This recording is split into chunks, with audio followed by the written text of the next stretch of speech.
E aí, galerinha, meus queridinhos e queridinhas, vamos começar mais uma aula de filosofia. E essa aula ela é muito especial porque ela fecha o ciclo da filosofia clássica para gente. Então, vamos, sem perder muito tempo, avançar no pensamento da filosofia helenista. Bom, gente, o período da filosofia clássica compreende, né, a gente usa dizer, né, que é desde ali dos pré-socráticos, tá? Chegando até Sócrates, Platão, Aristóteles e os seus últimos sucessores imediatos, que são os filósofos helenistas, que vão pegar a filosofia clássica, que estava mais pensada no coletivo, pautada no coletivo, na polis, e vão se repaginar numa filosofia mais individualista. Então, eu vou dizer para vocês que as palavras-chave para vocês fixarem esse conteúdo das filosofias helenistas são felicidade individual, né, filosofia de vida, tá? E uma filosofia baseada no individualismo mesmo, tá? No relativismo, na busca pela felicidade individual, né? Também nas doutrinas do indivíduo, do ser, do sujeito enquanto um ser existente que busca aquela felicidade que Aristóteles foi dizer que era, veio dizer que era o fim de todo homem. Só que para Aristóteles, Sócrates, Platão, essa felicidade ela se realiza no todo social, no contexto social. Já para os filósofos helenistas, né, em sua maioria, eles entendiam que não, que a felicidade se dava a partir do âmbito individual. E eles vão refletir sobre propostas individuais da busca da felicidade. Não era para o coletivo, mas era para cada indivíduo buscar. Beleza? Então vamos nessa. Primeira coisa que eu quero falar para vocês é que essa filosofia está no contexto de Alexandre Magno, ou Alexandre o Grande, o grande macedônico que foi influenciado pelas ideias de Aristóteles, uma vez que Aristóteles foi seu preceptor, né, quem o orientava. Aristóteles era um homem versado na arte da guerra, era um homem versado na filosofia, né, na compreensão filosófica do todo, entre outras coisas. É importante lembrar que, por que a gente chama esse momento de helenismo? Helenismo é a ideia de greguismo, expansão da cultura grega, expansão do pensamento grego, as dominações greco-macedônicas, tá bom? Esse espetáculo que foi, né, o perfil de dominador, de conquistador que foi o Alexandre Magno, considerado um dos maiores conquistadores da história da humanidade. Ele abre caminho, inclusive, para a cultura romana, né? Ele abre caminho, inclusive, para o próprio Império Romano. Boa parte da lógica imperialista do romanismo vem aí respaldada, inspirada nas práticas alexandrinas, tá? Principalmente no que diz respeito à cultura. Alexandre o Grande era um cara muito cosmopolitano, ele valorizava as perspectivas socioculturais dos lugares onde ele conquistava. Prova disso é que ele é o responsável pela famosíssima Biblioteca de Alexandria, que foi incendiada, alguns acreditam que por Nero, né, segundo alguns historiadores aí, os mais competentes apontam para o poderio de Nero. Queimando a Biblioteca de Alexandria, que é considerada até hoje uma das maiores bibliotecas do mundo e que tinha muitíssimas informações. O que será que não se perdeu naquela queima, não? Bom, fato é que Alexandre o Grande ele virou uma espécie de guarda-chuva para a expansão da cultura grega em contato com outras culturas, principalmente do Oriente Médio, tá? Norte da África, sul da Europa. Alexandre o Grande foi, de fato, um grande conquistador e era também um homem muito inteligente, agia com muitos elementos da filosofia, inclusive da filosofia aristotélica, que é o elemento da filosofia clássica. Debaixo do seu guarda-chuva vem as escolas helenistas que nós vamos estudar agora. Bom, como eu falei, o helenismo ele se expande junto com o Império Macedônico, né? Se vocês forem observar, ele sai daqui de cima da Macedônia e vai descendo, né, até chegar nas regiões do Egito, né, e se espalhando pela região daquilo que a gente chama de Oriente Médio, tá bom? E ali um pedacinho, né, da Europa, né, o sul da Europa. Gente boa, a passagem da era clássica para a era helenista, ela não é real, ela é apenas transicional. Ela é uma espécie de era de parecidos, né? Porém, a grande característica se deve ao fato de que quando Alexandre o Grande promove um novo modelo de conquista, ele também promove um novo modelo de sociedade. A gente vai perder a força, né, das cidades-estados e nós vamos ter uma inovação, uma nova maneira de se impor sobre o outro, de se impor politicamente, belicamente, tá, sobre o outro. Com as vitórias de Alexandre o Grande, né, o Império Persa recua, né, o Império Macedônico avança pelo Oriente Médio, e isso permite uma troca muito grande de elementos filosóficos e culturais que vão sendo absorvidos pelos gregos e também vão sendo compartilhados pelos gregos para os outros povos na figura deste homem chamado Alexandre o Grande. O período helenista é marcado pela transição do coletivismo, né, da coletividade filosófica para a perspectiva da individualidade filosófica. A filosofia é individual. Então, a partir de agora, a gente não busca mais a felicidade. A proposta dos filósofos não era buscar mais a felicidade a partir do indivíduo, mas era buscar a felicidade a partir... não era mais buscar a felicidade a partir do coletivo, da polis, mas a partir agora do eu, né, do egon. Né? Por isso é uma perspectiva até associada a uma espécie de egoísmo. Tá? Então, agora você pode desenvolver sua própria perspectiva de busca pela felicidade, você pode desenvolver sua própria perspectiva religiosa, sua própria perspectiva de relacionamento com o outro, né? Sempre valorizando a ideia de razão, a ideia de filosofia, que é o elemento que preserva da filosofia clássica a felicidade e a racionalidade como principais elementos de um ser completo, de um indivíduo sábio, prudente, que busca, a partir da filosofia, sua libertação, né, das coisas banais, das coisas triviais. Esse período é marcado por várias escolas filosóficas, das quais nós temos que nos recolher, nos ressignificar, nos resumir a essas quatro: cinismo e ceticismo, como sendo uma coisa ali meio parecida. Nessa aula eles estão separados para fins didáticos, são relativamente parecidos, ambos são céticos, ambos são cínicos. Né? E o epicurismo e o estoicismo, que são duas correntes opostas na sua essência, na sua proposição de busca pela felicidade. Todos eles buscavam basicamente estabelecer um conjunto de preceitos racionais para dirigir a vida de cada um e, através da ausência do sofrimento, chegar à felicidade e ao bem-estar. Aquilo que Aristóteles chamou de eudaimonia, né? Vocês vão lembrar aí da aula de Aristóteles, a gente falou sobre isso. Tá bom? Vomitão, parece vômito grande, vomitão. Bom, primeira escola que a gente vai estudar, os cínicos. Muito simples entender os cínicos. A palavra cínico, ela vem da palavra cachorro, a gente vai entender agora por quê, tá? Mas antes, grave essa palavra ali, ó, apatia, que está ali perto da palavra os, né, de os cínicos, e no final da palavra os cínicos, né, de cínicos, falta o os, o último os, né, você vai encontrar ali embaixo o não ter necessidade de nada e a palavra autarquia. Então, essas duas palavras para os cínicos eram muito importantes. Apatia, tá? E autarquia. Apatia, completa indiferença a qualquer coisa que não seja fundamental ao corpo físico e à mente. Ok? Autarquia é você suprir a si mesmo, bastar-se a si mesmo.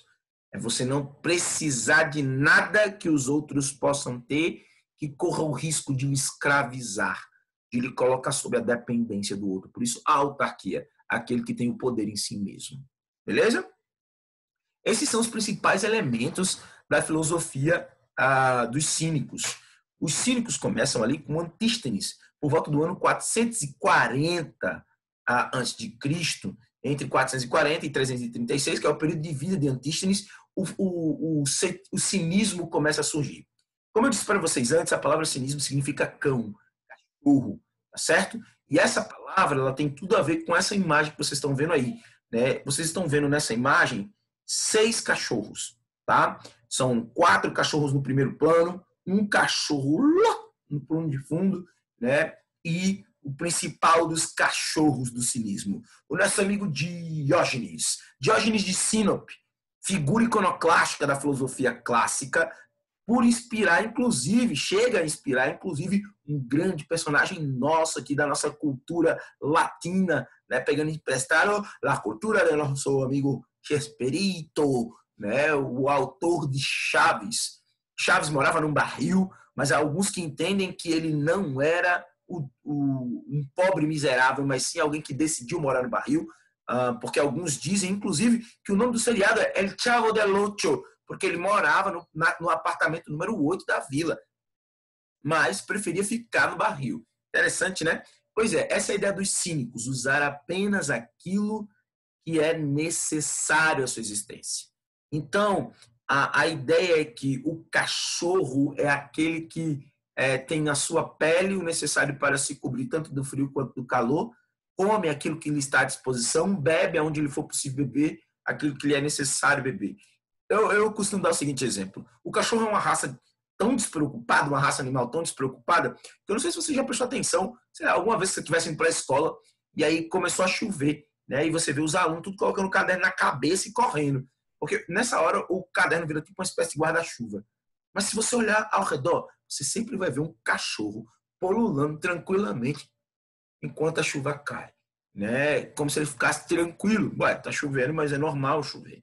Então, o cínico é aquele que não se altera com o ambiente, que não se altera em nome do ambiente, nem das demandas, nem das necessidades sociais. Por isso, a palavra cínico evolui para o nosso conceito de cínico hoje. Então, se chamar alguém de cínico e cachorro hoje é a mesma coisa, assim como no tempo dos cínicos, pois os cínicos eram esse tipo de cachorro, o cachorro indiferente aos prazeres e aos desfrutes sociais. Vou dar um exemplo para vocês.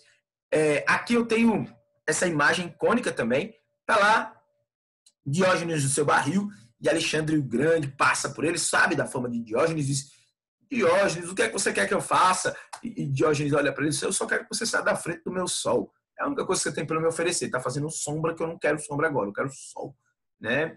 Uma outra anedota sobre Diógenes é quando ele discutiu com um filósofo também chamado Arístipos.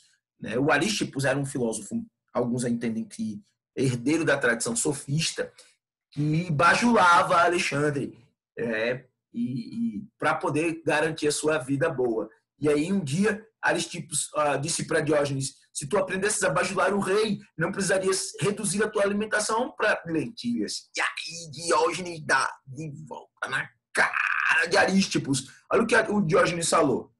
Diógenes, por sua vez, respondeu: e tu, se tivesses aprendido a te satisfazeres sempre com um prato de lentilhas, não precisarias passar a tua vida bajulando o rei. Pega, seu babão.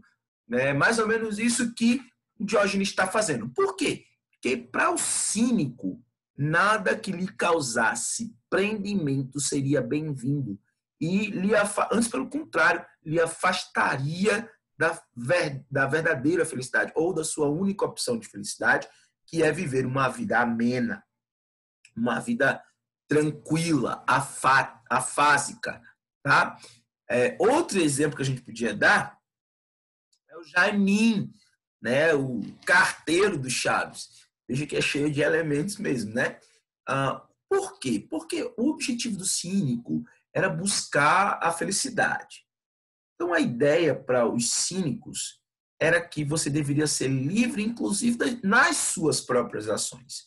Sua liberdade, ela deve ser sempre medida pela prudência do bem cuidado. Né? Então, tudo que você fizesse, né, que lhe colocasse em risco, deveria ser evitado. Por isso, Diógenes entende que a verdadeira liberdade, né, a verdadeira virtude, ela é uma coisa que deve ser alcançada. Ela é o objetivo da gente, né, de alcance da nossa felicidade. Então, apenas a partir dessa afasia é que a gente poderia alcançar a verdadeira liberdade e a verdadeira virtude. Virtude é uma característica socrática, platônica e aristotélica, que significa qualidade da vida, a qualidade aprovada da vida, né, a condição de felicidade. Para resumir o pensamento de Diógenes, é só você usar essas duas palavras: exercício físico para o corpo, porque precisava de condicionamento físico no sentido de saúde, não de estética, tá? E o ócio ou a fadiga, o ócio intelectual, a fadiga intelectual. se abrir, continuar se abrindo para o conhecimento.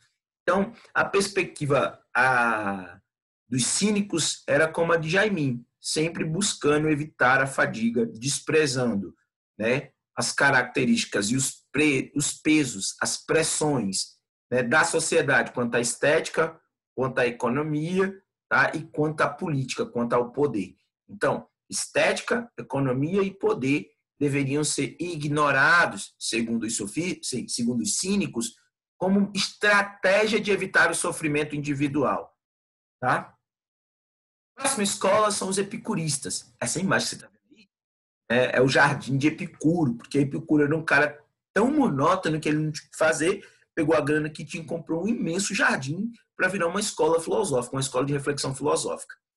O que é o epicurismo? Esse nome epicurismo está baseado no seu primeiro autor, no criador desse movimento, que é o Epicuro. A palavra, a escola epicurista está centrada nessa palavra aí, ó, ataraxia, a ausência de distúrbios, a tranquilidade da alma. Os epicuristas eram aqueles que encontrariam essa tranquilidade nos prazeres necessários para a existência. Então, é a primeira filosofia que organizadamente valoriza a busca dos prazeres, de maneira organizada, a partir de uma argumentação. E aí os filósofos epicuristas iam para esse lugar para ficar filosofando, pensando na vida. Veja que coisa boa. Nós temos o busto de Epicuro, né? Era ateniense, né? De família ateniense, fundou a escola no Jardim de Epicuro, né? E o interessantíssimo dele é essa perspectiva aqui que está no terceiro parágrafo aqui do nosso slide. Olha só, a filosofia deve servir para libertar o homem do medo do destino, do medo da morte e do medo das divindades. Muito importante isso. Medo da morte, medo do destino e medo das divindades. Segundo Epicuro, o que traz angústia para o ser humano é o medo da morte, tá? Que mesmo? Sim, o medo do destino e o medo das divindades. O medo de ser punido após a morte, né? O medo de existir algum Deus do outro lado, uma vida boa e uma vida ruim, o risco de ir tanto para uma vida boa quanto para uma vida ruim. Lembrando que a cultura grega tinha o Hades, né? Que seria o lugar das almas em penosidade, né? A alma seria composta apenas de partículas imateriais. Esse é o segundo elemento muito importante. O primeiro é uma característica que a gente vai ver mais na frente, niilismo. O segundo é materialismo. A alma é composta de matéria. A alma, para os epicuristas e para todas essas filosofias, não é uma entidade mítica, mágica, mística, sobrenatural. A alma, para a escola filosófica dos helenistas, é a mente, é a racionalidade, é o espírito enquanto fôlego de existência. Então, a palavra espírito ou a palavra alma vão se confundir. Alma, espírito e mente, tá? Vão se confundir aí nessa mesma ideia, nessa mesma essência. Então, seguindo o princípio do pré-socrático Demócrito, Epicuro entendia que nós éramos apenas matéria e que quando a gente morresse, acabava tudo. Né? O buraco é fundo, acabou-se o mundo. Pronto, acabou-se. Não tem mais nada para a gente lamentar. Não haverá dor e etc. A gente vai ver um pouquinho mais isso. É o seguinte, trouxe para vocês 2 aforismos do Epicuro para vocês pensarem um pouquinho sobre isso. Eu acabei de falar, essa indiferença para buscar essa ataraxia. O que é a ataraxia? A ausência da angústia, a ausência do estresse, da perturbação almática, né, da perturbação de mente. Habitua-te a pensar que a morte nada é para nós, visto que todo o mal e todo o bem se encontram no sentir, na sensibilidade. Olha, pensamento aristotélico. E a negação do pensamento platônico, de certa medida. E a morte é a privação da sensibilidade. Se a morte é a privação da sensibilidade, então não há mal nenhum na morte. Porque depois de morto, não sentiremos nada. Tá bom? Essa é a perspectiva do niilismo epicureu, tá? Ou do niilismo epicurista. O limite da magnitude dos prazeres é o afastamento de toda dor. E onde há prazer, enquanto o prazer existe, não há dor de corpo ou de espírito, ou de ambos. Segundo elemento, o elemento material. Né? Então, se eu experimento no meu corpo físico prazer, só pode ser considerado prazer aquilo que não causa dor, que não causa sofrimento. Beleza? Aqui Eu tenho um desenho para você visualizar essas ideias de maneira mais organizada. Vocês que gostam de fazer mapa mental, eu só sei fazer mapa mental bonitinho assim, ó, no PowerPoint. Vamos lá. A ética ou a cosmovisão epicurista está pautada na busca pelo prazer. Mas que prazer, senhoras e senhores? Não é o prazer da banda voou. É o prazer, são os prazeres naturais e necessários. Por exemplo, alimentar-se quando se tem fome, beber quando se tem sede, né? Copular sexualmente, né? De maneira saudável, equilibrada. Não tem a ver com quantidade ou com moralidade, tá certo? Não tem a ver absolutamente com isso. Não é uma regra moral, né? Não necessariamente moral. Não é uma regra moralista, por assim dizer. É uma regra ética. É uma estratégia para se viver bem, né? Individualmente bem. Né? Fazer apenas aquilo que é necessário à sua existência, à manutenção do seu corpo. Esses prazeres, esses primeiros prazeres deveriam ser buscados. Os segundos, ou o segundo grupo de prazeres deveria ser evitado, que são os prazeres que são naturais, mas não são necessários. Tá? Por quê? Lembrei agora de uma música de Oficina G3. Necessário é nascer de novo. Pois é. O que são os prazeres não naturais e não necessários? Comer, que é um prazer natural, mas a parte não necessária, que é comer a melhor comida. Não, eu posso comer simplesmente por comer. Aquilo que me sustenta já é suficiente. E por último, os prazeres que devem ser a todo custo evitados, que são os prazeres não naturais e os prazeres não necessários. Eles são não naturais e são não necessários. Por exemplo, não é natural a busca de riqueza, segundo os epicureus. Isso é muito importante também, porque eles eram desapegados dos bens materiais. E eles entendiam que a busca por riqueza poderia causar dor. Né? Por isso, o bem supremo está em viver. Sem dor, aponia. Anota, aponia, sem dor.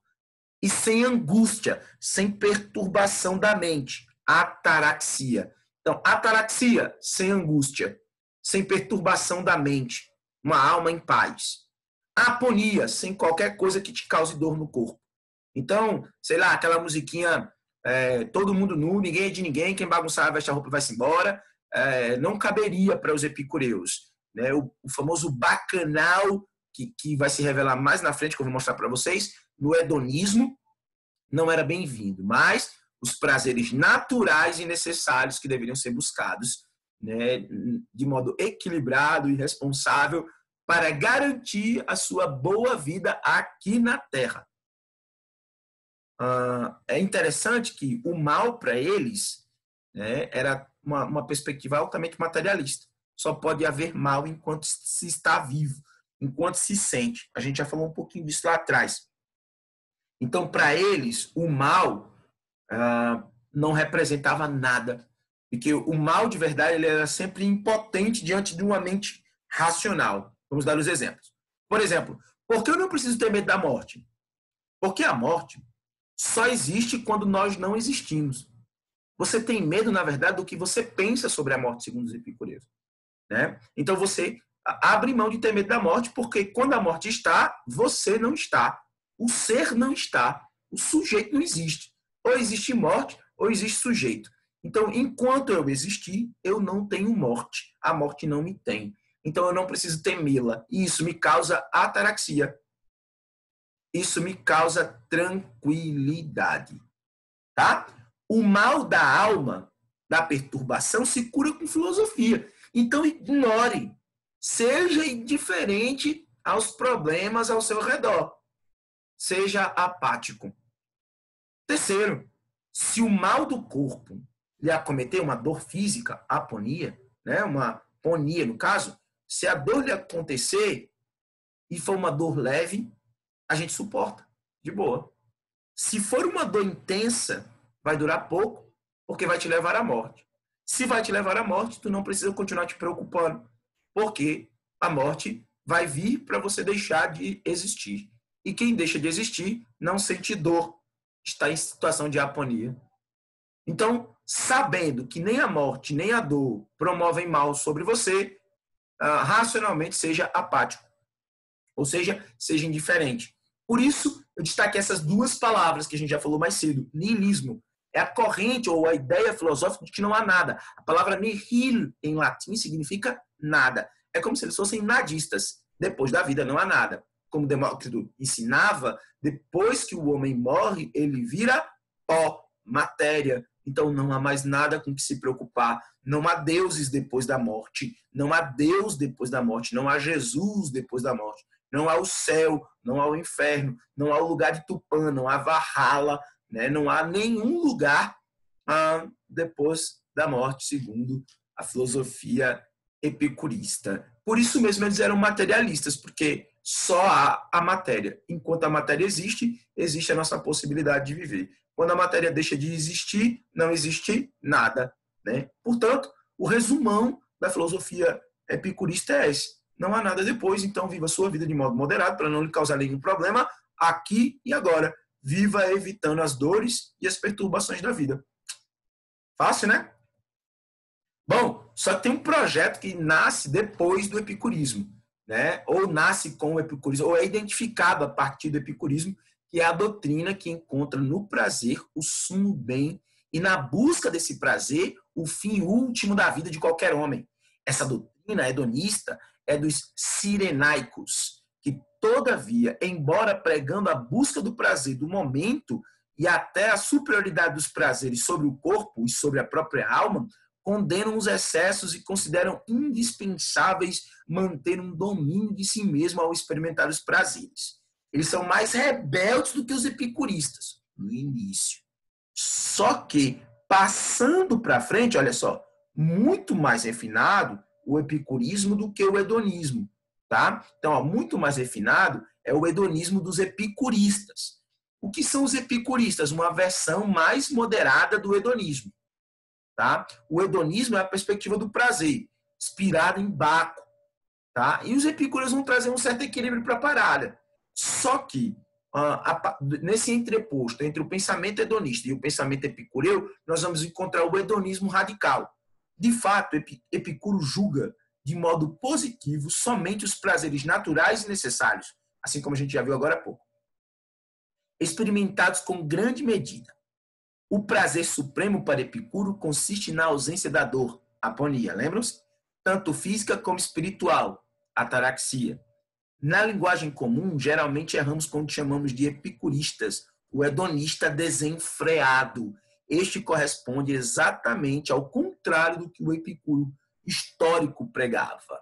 Então, nós vamos ter aí o hedonismo radical, o hedonismo desenfreado, que é a busca dos prazeres. Lembra do deus Baco? Na verdade, é o deus Dionísio da cultura grega, que na cultura romana vai se chamar Baco, que vai herdar para nós a palavra bacanal. Daí que a gente tira a palavra bacanal, que é, como eu já disse antes, todo mundo nu, ninguém é de ninguém, quem bagunçar, vai achar roupa, vai-se embora.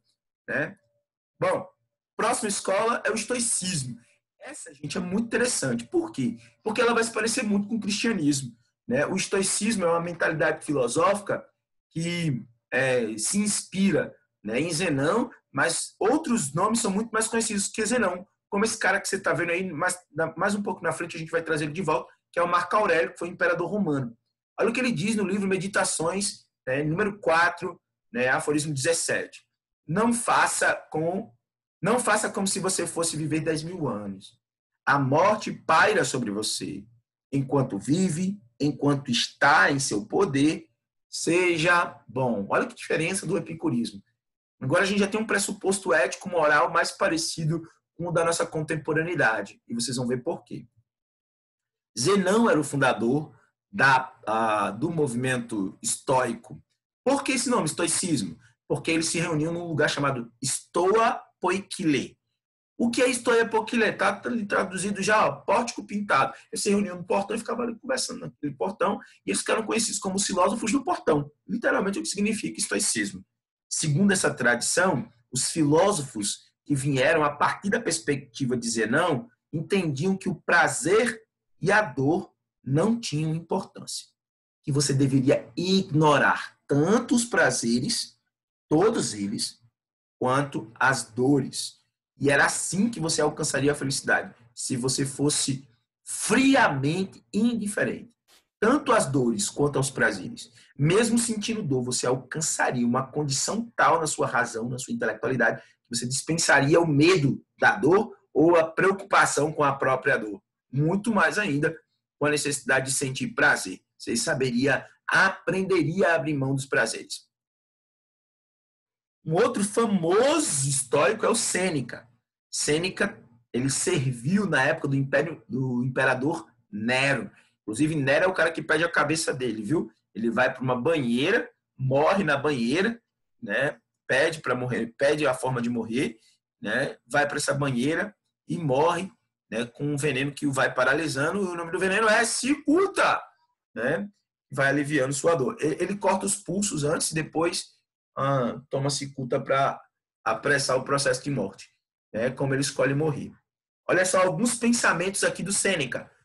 Para Sêneca, a origem dos vícios reside em uma vontade fraca. Uma vontade fraca é aquela vontade que permite com que você se vicie. E você vira escravo ou do sexo, ou das bebidas, ou das drogas, ou do dinheiro, ou do poder. Qualquer coisa que te escravize. A própria religiosidade, né, podia te escravizar. Aquele que persegue o prazer coloca todas as coisas em segundo plano. Para esse que busca só o prazer, né, todo o resto fica em segundo plano. O que vai ser importante é alimentar o seu próprio estômago. Olha só, é indiferente à liberdade esse que busca só o prazer. Ele sacrifica tudo ao seu próprio estômago, não comprando de modo nenhum os prazeres, mas pelo contrário, a eles se vendendo, ou seja, se torna escravo dos prazeres.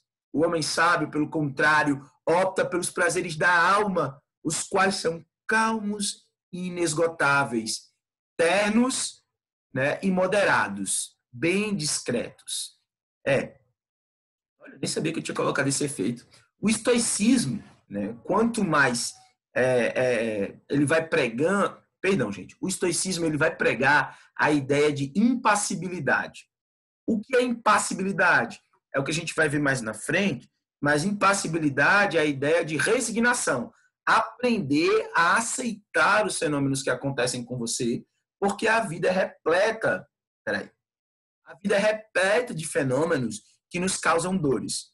E essas dores são inevitáveis. Então, se você for, quanto mais paciente você for, quanto mais invulnerável ao outro você for, mais forte você é. Eu vou dar um exemplo bem escrachado, tá bom? Me permita aí a licença poética. O cara chega para você e diz, ô, seu filho de rapariga. Né? Se fosse comigo, eu dizia, mãe, o menino me chamou de filho de rapariga. Aí minha mãe disse, eu sou rapariga? Eu disse, não. Por isso que eu briguei comigo. Ela disse, não, então não brigue. Porque se eu não sou rapariga, deixa ele chamar de rapariga. Era o que a mãe dizia para mim. Trocando em miúdos. Quem é o dono da sua paz? Aquele que te provoca, né? Ou você mesmo? Será que as simples provocações merecem o furto da sua paz? Essa é a reflexão estoica. Por isso, você tem que ser indiferente. Assim como a aflição demonstra fraqueza, a cólera, a ira também demonstra fraqueza. Então, Shun estava mal com ele. Cólera do dragão, que é a ira do dragão, tá? A raiva. Todos esses sentimentos são sentimentos que magoam e inferiorizam o ser, segundo Marco Aurélio, no mesmo livro chamado Meditações, que a gente viu lá atrás. Então, o que é que ele propõe? Ele propõe o nihil mirare. Não confunda esse nihil com o nihil ou com o nihilismo dos epicuristas. O nihil mirare é não se admire com nada que acontece perto de você. Esse tornou-se o lema dos estoicos, pois a ideia é a seguinte: muitas coisas que vão acontecer ao seu redor não dependem de você, não dependem da nossa vontade individual. A única coisa que depende da gente é como a gente pensa e como a gente interpreta os fenômenos que estão ao nosso redor. Por isso, manter a calma e o equilíbrio era a maior chance dos estoicos, era o que os estoicos davam mais valor. Então, para resumir a filosofia estoica, temos que eles eram fatalistas, né? Eles acreditavam que a natureza ela se dava, ela acontecia. Então, precisamos viver de acordo com aquilo que já está dado. Aquilo que está dado não pode ser mudado, está determinado. Então, tudo que acontecia era fatal, era fatalmente inevitável. Então, os epicuristas entendiam que a filosofia deles entendia, os estoicos, perdão, entendia que tudo que estava acontecendo ao redor deles era uma espécie de determinismo. Esse determinismo acontecia ou era interpretado pelo Logos Supremo, uma espécie de vontade racional superior, uma espécie de antevidência dos problemas fatais, fatídicos. uma espécie de racionalidade suprema. Seria, então, através da razão pela qual o homem exerce seu controle, seu domínio próprio, né, seu autodomínio para, assim, alcançar a felicidade. Para chegar a esse autodomínio e alcançar essa felicidade, os seres humanos deveriam ser ascéticos, né? Deveriam estar se concentrando naquilo que os seres humanos têm de mais difícil, que é não se contaminar nem com os prazeres, nem com a política, né? Não ter sede de poder, não ter sede de dinheiro, não ter sede de sexo, mas e também não se frustrar diante dos acidentes e das intempéries da vida.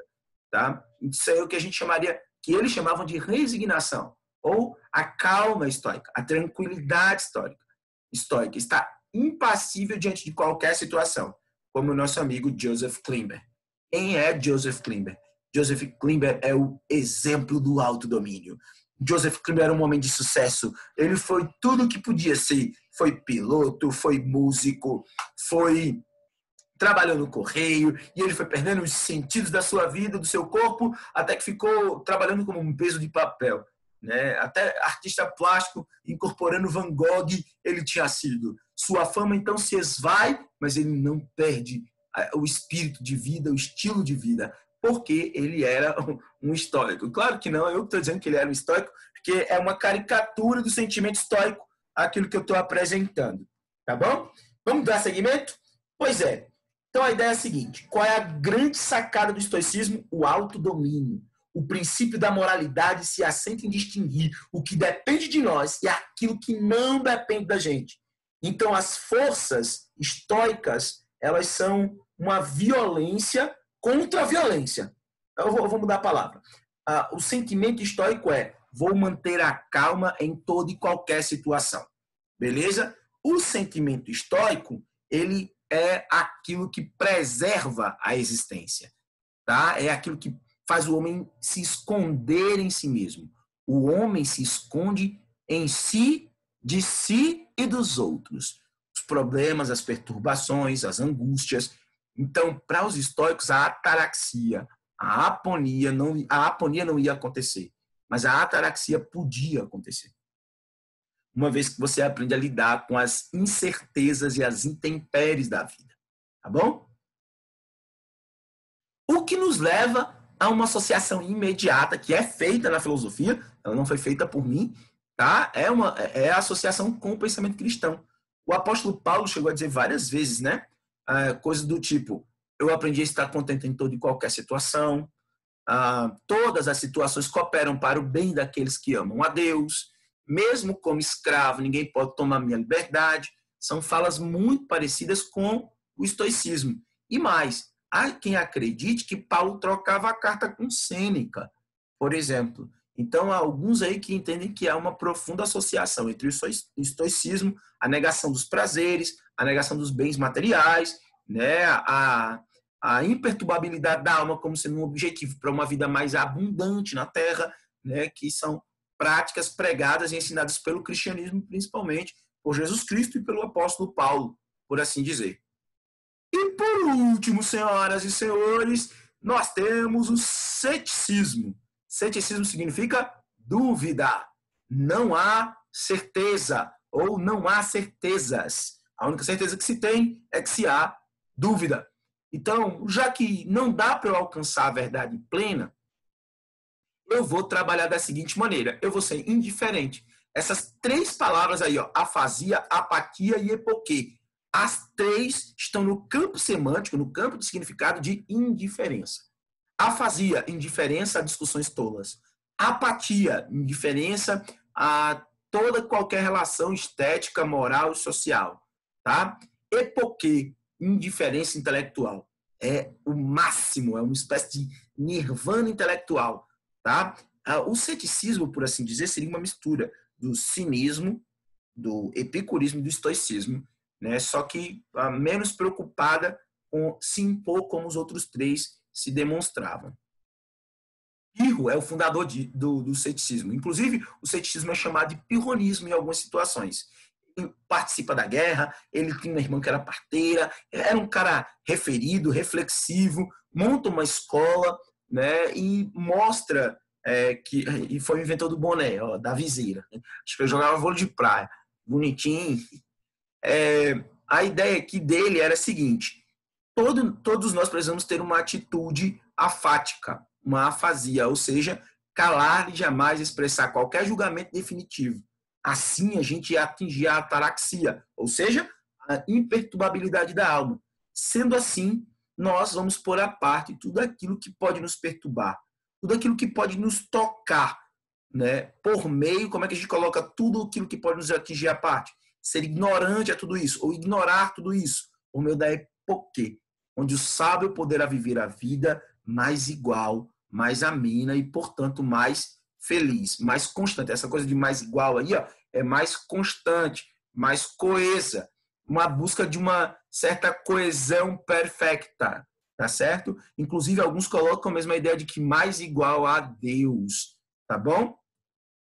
Para resumir, né, a ideia é: eu não tenho inclinações para opiniões nenhuma, porque não existe nada que seja digno do meu interesse, nem do meu temor. Não quero, por isso, expor minhas opiniões, né? Vou suspender os meus julgamentos a partir da afasia, né? E assim eu vou ter uma vida mais igual, uma vida cheia de maior ataraxia, semelhante a Deus. Tá? Gente boa, nós temos aí mais 4 filósofos céticos para vocês verem, 5 aqui, na verdade, que não é necessariamente para a gente ver, eles são dissidentes ou continuistas do pensamento do ceticismo, tá certo? É o heraclitismo, do Enesídimo, tá? Nós temos Carnédias, temos Philon, né? E temos Arcilau. E por último, o sexto empírico. Todos eles vão demonstrar um avanço nessa perspectiva do ceticismo. Por que eu trouxe esse último quadro? Porque esse último quadro vai dizer respeito ao ceticismo que a gente conhece hoje, que é o ceticismo que vai abrir caminho para o René Descartes, da dúvida sobre a própria verdade. Então, a ideia é a seguinte: com Philon, eu tenho o probabilismo. A verdade existe, mas eu não posso conhecer ela completamente. Portanto, eu vou me concentrar só naquilo que é possível, provável. Carnédias, ou Carneades, né? Carnédias. Probabilismo negativo. Tudo é incompreensível. Portanto, ou eu suspendo o juízo, que é a epoquê, ou eu entro e tento me ater apenas aquilo que pode parecer possível. Mas o resto eu nego.